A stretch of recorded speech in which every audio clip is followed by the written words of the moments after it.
Okay, everybody hear me okay? Yes, sir. Good to go? Okay. My name's Joe Fitzgerald. I'm a sergeant with the Ellis County Sheriff's Office. I'm a public information officer for the Sheriff's Office. Today we've called this press conference to discuss a tragic incident that happened yesterday in our jail. In a moment, our Sheriff, Brad Norman, is going to come up to the podium and give a press release. We will be taking questions after. And right this time, I'm going to introduce Sheriff Brad Norman.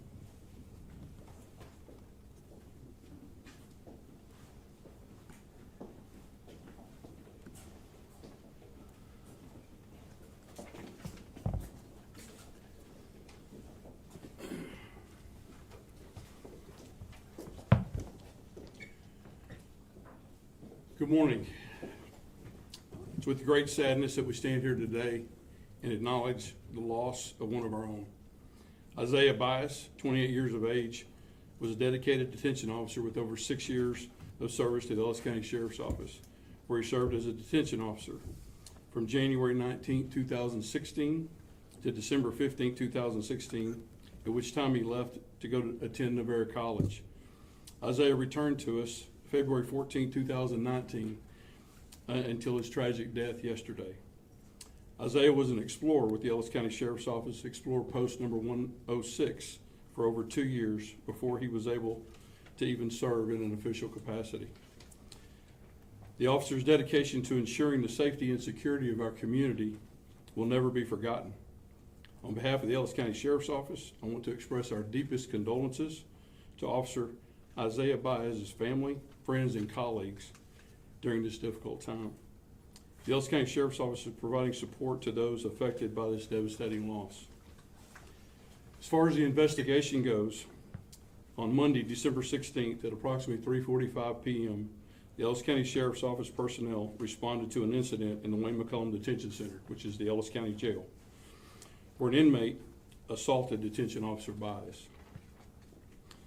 Inmate medical personnel responded and began immediate life-saving procedures until members of the Waxahachie Fire Department and EMS personnel arrived. Isaiah was transported to Baylor, Waxahachie, where he was pronounced deceased. The Texas Rangers are conducting an investigation into the circumstances surrounding this tragic event. The Ellis County Sheriff's Office is fully cooperating with their investigation to ensure justice is served for our officer and his family. Aaron Simeon Thompson, 45 years of age, from Ennis, Texas, has been charged with capital murder. Thompson was arraigned and issued a bond of $2 million. Most of the time, law enforcement officers and detention officers deal with good folks having a bad day. Occasionally, we deal with bad folks. I can honestly say that my staff over the last day has dealt with pure evil. May God bless Isaiah's family, friends, and colleagues. If you have any questions, I'll be happy to try to answer them at this time. There may not be a lot that I can go on, or that I can expound on because of the ongoing investigation. But if you have questions, I will try to answer them. Can you give us the details of the assault on your officer? Can you walk us through how it happened? No, not at this time.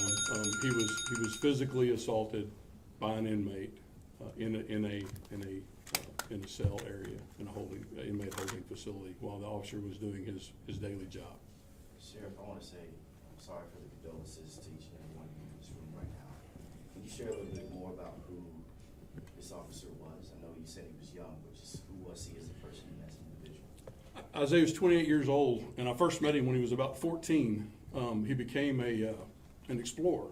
We have an explorer program at the Ellis County Sheriff's Office where 14 to 20-year-olds can become part of the agency. They ride with their officers. Occasionally they get trained by officers. They go to competitions, and he was in that for almost a little over 2 years before he actually became a full-time detention officer when he became eligible to and old enough to.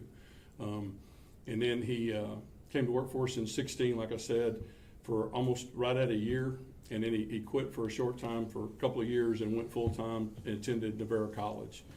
After he got out of college is when he came back to us in February of 19, where he's been ever since.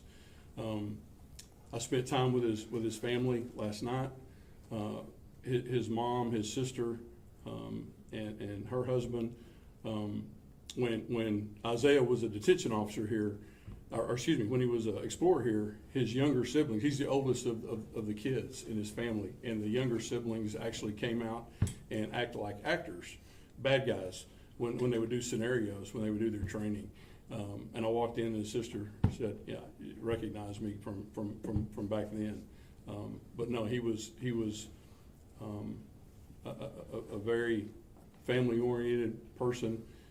His sister's baby is a week old, and was able to see the baby the day it was born. But yeah, we're extremely. Everybody here that worked with him in the jail loved him. He was one of the kind of guys that if you needed help, he'd come help you. Outstanding person. Yes, ma'am. Sheriff, I'm so sorry for your loss. At this point, obviously, while your staff is trying to deal with coping with this, what is being implemented to help fill this gap right now as you try to navigate this, but also still deal with the duties that you have every day?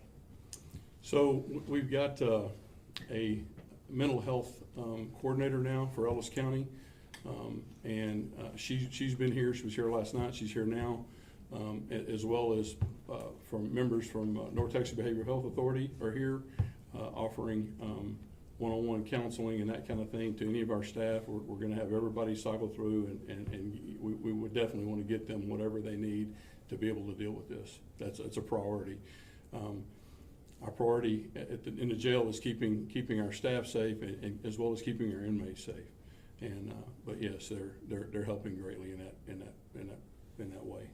Can you say what the inmate was initially in jail for at this time? Or is that... Do we have that? Yes, sir. Go ahead. So Thompson was in our jail for 3 counts of assault on a public servant. He was also being held on an evading charge as well. About how long was he here? Had he been here? My understanding is that he'd come in early November of this year. Sheriff, you mentioned that this officer started as an explorer, went to school to Navarro College for law enforcement. Talk to me about did you know anything of his future goals and plans? This was obviously a calling and not just a career. Yeah, I know from a young age, from when he was an explorer here, when I first met him at 14 years of age, he wanted to be in law enforcement, and he came in to work for the jail. You can come to work in the jail at 18, where you can't be a peace officer in Texas until you're 21. So he came to work in the jail before he was able to be a peace officer. Whether or not we have a program here that you can step from being in the jail to being a deputy on the streets, and a process, a pathway to make that happen. Whether or not that was where he was going to go or not, I can't say for sure. I know he loved what he did. He loved the people he worked with, and everybody around him loved him. Law enforcement, in some capacity, was definitely a career choice that he made and he loved. Sheriff, you had made a comment earlier regarding the suspect about pure evil. Can you go into more detail just regarding what happened yesterday, and then obviously the other interactions that took place before this? Yeah, when I mention pure evil, I'm talking about the person that committed this murder, and yeah, it was an act that he chose to do, and yeah, I think that's the definition. As far as going into more detail, no, ma'am, I'm not going to, because of the Texas Rangers and our staff are assisting him with this investigation. I can't go into a whole lot about that, but it was an assault from this inmate to Isaiah Bas, and a horrific account. Sheriff, can you tell us what's the next steps you guys go and do from here? So we've contacted the Ellis County District Attorney's Office, and we the Texas Ranger obtained a warrant for capital murder. The ultimate decision will be made by the district attorney's office whether or not they seek the death penalty on this case. If I have anything to say about it, that's exactly what will happen. I believe they will ask my opinion as well as the ranger that worked this case. But the ultimate decision lies on the district attorney's office. Thank you, sir. Yeah. Why is that your opinion? Why is what? That they should receive the death penalty? Because it was a heinous, horrific, purposeful murder that was senseless and not needed. That's exactly why. You mentioned this person had been in for assault on a public servant before, 3 times you said? That's what he's in here for right now, before this new charge was added to him last night. And then when someone with that history comes in, do you approach them differently? Are they treated differently? You talk about in the jail? Yeah, yes. He was actually in a segregated area where he was in a single cell for 23 hours a day. He got to be out of a cell for 1 hour a day. This occurred when Officer Bas was putting him back into his cell after his 1 hour a day. And Officer Bios was by himself when that happened, or was he with other officers? I'm not gonna go into that right now because of the investigation. And is he still here, or has he been transported elsewhere for now? He has been transported elsewhere for now. Can you say where? Sorry, Sheriff, has One more. an incident like this happened in the department before? Or is this kind of like, No, ma'am. No, ma'am. What's on your heart, Sheriff? What's on your heart right now? I'm sorry, I What's on can't. your heart right now? Isaiah's family. His physical family and his family here at the Ellis County Sheriff's Office. Thank you. thank you, Sheriff. Thank you. Okay, folks, that'll end today's press conference. I appreciate you taking the time to come out. Thank you.